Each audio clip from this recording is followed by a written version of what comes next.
ओम शांति। प्यारे बाप दादा के हम सभी ब्राह्मण बच्चे अपनी आंखों के सामने देख रहे हैं किस तरह से विश्व संकट हमारे सामने है। कोरोना के कारण कितनी आत्माओं ने अपनी देह का त्याग किया, कितने परिवारों ने अपनों को खोया, और हर दिन हम न्यूज़ में या विभिन्न सोशल मीडिया प्लेटफॉर्म से ये देख रहे हैं कि किस तरह से जो स्थिति है वो भयानक रूप लेती जा रही है। पहले हमें लग रहा था कि भारत में शायद सेकेंड वेव नहीं आएगी, बट ऐसा नहीं हुआ। और इस सेकेंड वेव ने बच्चों को भी टारगेट किया है, युवाओं को भी कंपैरेटिवली टारगेट किया है, और ऐसा अनुमान लगाया जा रहा है और जो काफ़ी हद तक स्पष्ट दिखाई दे रहा है कि तीसरी वेव भी आने वाली है और उसमें कोविड का एक नया ही वेरिएंट सामने होगा और उसके जो प्रभाव होंगे, ऐसा कहना है एक्सपर्ट्स का कि वो बहुत ज़्यादा भयानक होंगे। जो वर्तमान में हैं उससे भी ज़्यादा जो परिस्थितियां हैं वो टेरेबल होंगी। ऐसे में प्रश्न ये उठता है कि इस पूरे संसार में जो थोड़ी सी ब्राह्मण आत्माएं हैं, हम जो बाप दादा के बच्चे हैं, हमारा क्या कर्तव्य है। कोरोना के बारे में हर दिन हम न्यूज़ देखते हैं, दूसरे सोशल मीडिया प्लेटफॉर्म्स के माध्यम से भी हम खुद को अपडेट रखते हैं। कितनी सारी जानकारी हमें मिलती है और हम जानते हैं कि उनका ओवरडोज लेने से हमारा मन विचलित हो सकता है, उत्तेजित हो सकता है, हमारे मन में डर बैठ सकता है और कई प्रकार की, भले ही हमें शायद कोरोना ना भी हो, लेकिन हमारा जो मानसिक स्तर है वो बहुत बुरी तरह प्रभावित हो रहा है। हम देख रहे हैं कि कोरोना से जो रिकवरी है वो फिर भी इतनी होपलेस नहीं है। अगर आत्माएं अपनी मन की स्थिति को ठीक रखें तो वो अच्छी तरह से कोप अप कर सकती हैं, रिकवर हो सकती हैं, और वाकई रिकवरी रेट भी अच्छा है। लेकिन कोविड से ज़्यादा अगर हम देखें तो जो भय का माहौल है, जो डर ने मन को घेर लिया है, जिस तरह से डिप्रेशन हो रहा है लोगों को कोरोना की वजह से, उनको जो बंधा हुआ सा महसूस होता है कि एक जो बंधा हुआपन है, ये मास्क लगाना और घर से बाहर ना निकलना, ये सब चीज़ें उनके माइंड पर नेगेटिव प्रभाव डाल रही हैं। तो ऐसे में हम क्या कर रहे हैं? हम किस लिए अपने आप को ब्राह्मण कहते हैं? हम क्यों कहते हैं कि हम विशेष आत्माएं हैं? या हमने अपने आप को ये टाइटल जो बाबा ने हमें दिए हैं, ये टाइटल को हमने क्या वाकई ही स्वीकारा है कि हम हीरो पाठधारी हैं? आज संसार में इतनी बुरी स्थिति है, हर दिन हम खबरें देख रहे हैं, तो क्या इतना ही कर्तव्य हमारा है कि जैसे और आत्माएं खबर पढ़ रही हैं हम भी खबर पढ़ें, न्यूज़ देखें, न्यूज़ देखने के बाद अपनी प्रतिक्रिया दें कि अच्छा बड़ा दुख हुआ, या जैसे लिखते हैं ना रेस्ट इन पीस, जो ये रिप लिखने का चलन है, ये लिख दिया कि भाई आत्मा ने शरीर छोड़ा है, तो इतने से ही हमारा काम हो जाता है क्या? हम ब्राह्मण आत्माओं का कर्तव्य है कि हम अपनी ऊर्जा को व्यर्थ ना जाने दें। ज़रूरत से ज़्यादा अनावश्यक अगर हम खबर पढ़ रहे हैं, उससे कोई फ़ायदा इसलिए नहीं है क्योंकि कोरोना के बारे में जितना भी हमारे लिए जानना आवश्यक है, यानी ऐसी जानकारी जो जानना बहुत ज़रूरी है स्वास्थ्य के लिए या दूसरों को भी अवेयर करने के लिए, वो हमें पता है।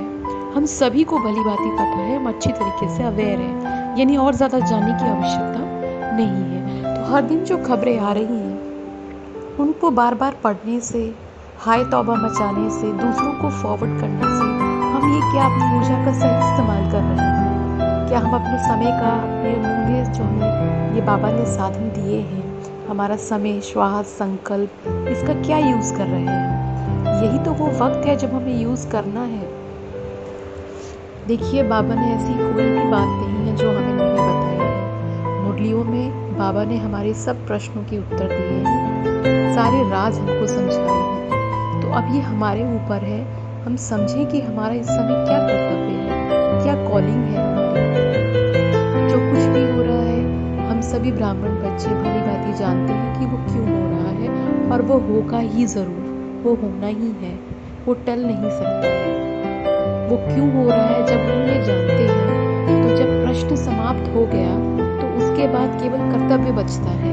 और कर्तव्य ये है कि हमारे जो भाई जिन्होंने अपना शरीर छोड़ा है, जिन परिवारों पर आप इमेजिन करके देखिए क्या बीती होगी, उन परिवारों पर क्या बीत रही है, जिनके अचानक ही अपने किसी प्रिय ने प्राण छोड़ दिया हो, शरीर छोड़ दिया हो, कैसा उनको महसूस होता होगा। कितना दुख है वायुमंडल में, कितनी पीड़ा है, कितनी तकलीफ है। तो हमारा यही सबसे बड़ा कर्तव्य यही है कि हम अपने आत्मा भाइयों को मनोबल की शक्ति से हम उनकी सेवा करें। परमात्मा का जो प्यार है, जो शक्तियाँ हैं, जो शांति की शक्ति है, उसको पहुँचाने के माध्यम बने, ताकि कोई भी आत्मा भाई इस संकट के समय में अगर उसे कोविड है या उसने किसी अपने को खोया है, तो ऐसे में वो खुद को अकेला महसूस ना करे, कमज़ोर महसूस ना करे। जैसे हमको बाबा का प्यार मिला है, ऐसे पूरे संसार में सबको बाबा का प्यार मिलना चाहिए। बाबा के प्यार की जो शीतलता है वो बूंद हर एक तक पहुंचनी चाहिए। जो शांति की शक्ति है वो हर एक भाई को मिलनी चाहिए। तो वो कौन करेगा? वो विधि, कोई भी कार्य विधि से ही संपन्न होता है ना, विधि से ही सिद्धि होती है। तो विधि क्या है? हम ही वो जंक्शन है। जैसे बिजली जब घरों में आती है तो उसके आने का भी तरीका है ना, डायरेक्ट कभी पावर हाउस से बिजली नहीं आती है, जंक्शंस के थ्रू आती है। तो वो जंक्शन कौन बनेंगे, वो माध्यम कौन बनेंगे? हमें बनना है। तो अब हमें समझना है, जैसे कितनी बार बाबा कहते हैं कि क्या तुमको भक्तों की आवाज़ नहीं सुनाई देती, क्या तुमको रहम नहीं आता? जैसे मैं रहम दिल हूँ, तो क्या तुम मास्टर रहम दिल नहीं हो? तो ऐसे हमें ये समझना है कि हमें ये खबरों को बार बार पढ़ के, खबरों में कोई भी चीज़ ऐसी नई नहीं निकलने वाली है। और जो भी निकलने वाला है वो हमको पता है, पहले से हमको सब बताया गया है। तो ये जो समय है, ये समय बहुत बहुत ज़्यादा अपनी पुरुषार्थ को तीव्र करने का और अपनी योग की स्थिति को बहुत ही अच्छा बनाने का एक सुनहरा अवसर भी है। और साथ साथ हमारा कर्तव्य है कि हम मनसा सेवा करें, क्योंकि इस समय हम किसी और प्रकार की सेवा नहीं कर सकेंगे। हम सभी लोग इतना ओपनली नहीं फिजिकली हेल्प कर सकते हैं, क्योंकि माहौल ही ऐसा नहीं है।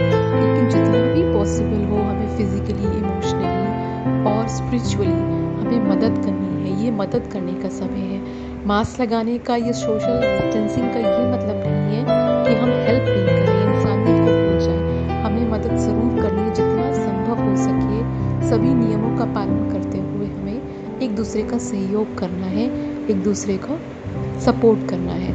देखिए, कोविड से रिकवर होना कोई इतना मुश्किल नहीं है, लेकिन ज़रूरी है हमारी मेंटल हेल्थ, कि हमारे मन पर क्या असर पड़ रहा है। और अभी जो हम सबसे ज़्यादा प्रभावित हो रहे हैं वो डर से प्रभावित हो रहे हैं, अकेलेपन से प्रभावित हो रहे हैं, और हमारे अंदर भय, उत्तेजना, हलचल, विचलित होना, ये सारी चीज़ें जो हैं आत्माओं में कोरोना के कारण आ रही हैं। तो कोरोना होने से ज़्यादा भय तो यही है कि जो खबरें हम बार बार पढ़ रहे हैं का जो इफ़ेक्ट हमारे ऊपर हो रहा है, हम फॉरवर्ड भी कर रहे हैं। तो ये भी तो एक कर्म है ना, कि ऐसा नहीं है कि इसका कोई फ़र्क नहीं पड़ेगा। ये कोई छोटी बात नहीं है, ये बहुत मायने रखता है कि हम क्या फॉरवर्ड करते हैं। क्योंकि वो हम जो भी फॉरवर्ड कर रहे हैं, जो आत्मा उसको पढ़ती है, देखती है, उसको फ़र्क होता है, उसको वो एक्सेप्ट करती है। अगर वो एक्सेप्ट करती है तो उसमें आपका भी कंट्रीब्यूशन हुआ ना। तो इसलिए हम सभी ब्राह्मण आत्माओं को सचेत होना चाहिए, जागरूक होना चाहिए। ये रोने धोने का समय नहीं है, हाय हाय करने का समय नहीं है, अपनी परेशानियों के गीत सुनाने का समय नहीं है। ये समय पुरुषार्थ करने का है, जो सोए हैं उनको जगाने का है, स्वयं जागने का है और कर्तव्य करने का है। यही वो समय है जब हमें अपने आत्मा भाइयों की मदद करनी है, क्योंकि यही वो कर्तव्य है जिसके लिए बाबा हमें तैयार करते आए हैं। और हमें अपनी भी रक्षा करने के लिए और दूसरों की रक्षा करने के लिए पवित्रता के बल को बहुत ज़्यादा बढ़ाने की ज़रूरत है, जिसका आधार योग है। हमें योग पर बहुत बहुत अटेंशन देने की ज़रूरत है। इसीलिए ही हम इतने समय से घर में हैं, अदरवाइज़ कोई और दूसरा इसका प्रयोजन नहीं है।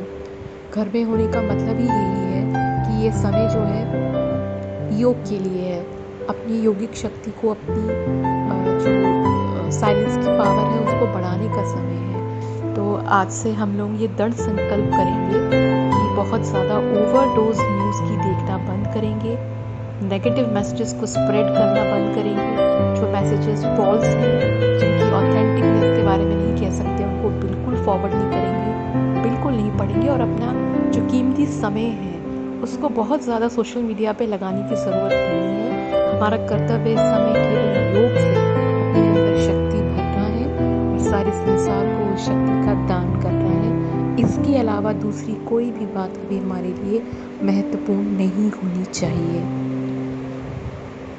हम आशा करते हैं कि हम सभी इस पर विचार ज़रूर करेंगे।